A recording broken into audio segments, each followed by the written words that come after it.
తెలంగాణపై స్పష్టమైన వైఖరి.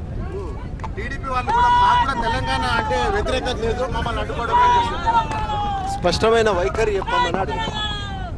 వైఖరి స్పష్టంగా ఉండాలని.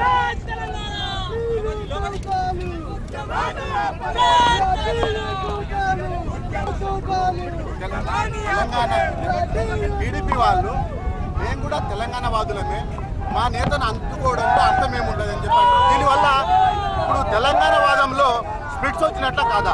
మేము అడ్డుకుంటామని ఎన్నడూ అనలే, మీరు అంటున్నారు, మేము అనలే. మేము మా నిరసన తెలుపుతామని అన్నాం.